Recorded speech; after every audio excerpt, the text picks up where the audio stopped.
বিশ্বকবি রবীন্দ্রনাথ ঠাকুরের ১৬৩তম জন্মজয়ন্তীকে শ্রদ্ধার্ঘ্য নিবেদন করে কবিপক্ষকে স্বাগত জানিয়ে কাব্য ও সংস্কৃতির পীঠস্থান বালুরঘাটের ঐতিহ্যবাহী রবীন্দ্র স্মৃতিচারণ কেন্দ্র রবীন্দ্রনন্দন এর সম্পাদক শান্তনু দে ও সভাপতি সুবীর চৌধুরী এবং সংগঠনের সকল সদস্যদের পরিচালনায় চক ভাবনী রথতলার পাড়ায় মন্মথ নাট্যচর্চা কেন্দ্রে সাংস্কৃতিক ভাবাপন্ন মানুষজনের উপস্থিতিতে ৮ই মে বুধবার সকালে শহরের স্থানীয় শিল্পীদের নিয়ে এক প্রভাতী রবীন্দ্র স্মরণ অনুষ্ঠানের আয়োজন করা হয়।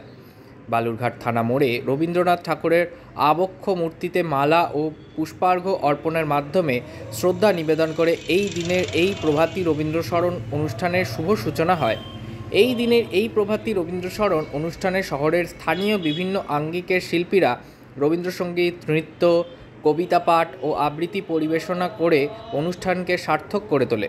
সমগ্র অনুষ্ঠানটি রবীন্দ্রনন্দন এর সভাপতি সুবীর চৌধুরী সুন্দরভাবে পরিচালনা করেন।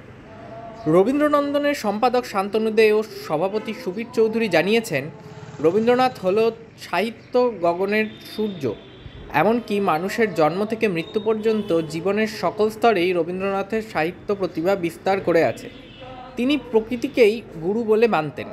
তিনি ছিলেন প্রকৃতির উপাসক। প্রতিটি বঙ্গবাসীর জীবনে রবীন্দ্রনাথের গুরুত্ব অপরিসীম। তাই বিশ্বকবি রবীন্দ্রনাথ ঠাকুরকে শ্রদ্ধা জানাতে আমরা রবীন্দ্রনন্দনের পক্ষ থেকে ২০০০ সাল থেকে প্রতি বছর ধারাবাহিকভাবে প্রভাতী রবীন্দ্র স্মরণ অনুষ্ঠানের আয়োজন করে থাকি। সুফল কাঞ্জিলালের রিপোর্ট, সত্যম নিউজ।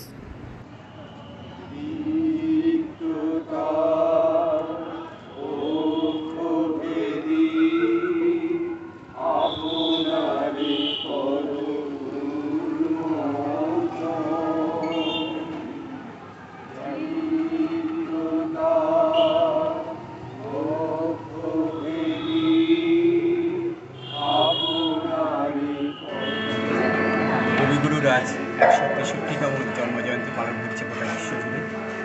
বালুরঘাট রবীন্দ্রনন্দন আমরা আমাদের সংস্থার ২৫ বছর এবার পদার্পণ করেছি।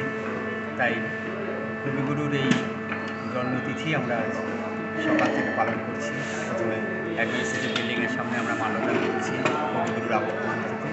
এখন মন্মথ নাট্যচর্চা কেন্দ্রে আমরা তার প্রতি শ্রদ্ধা জ্ঞাপন করব।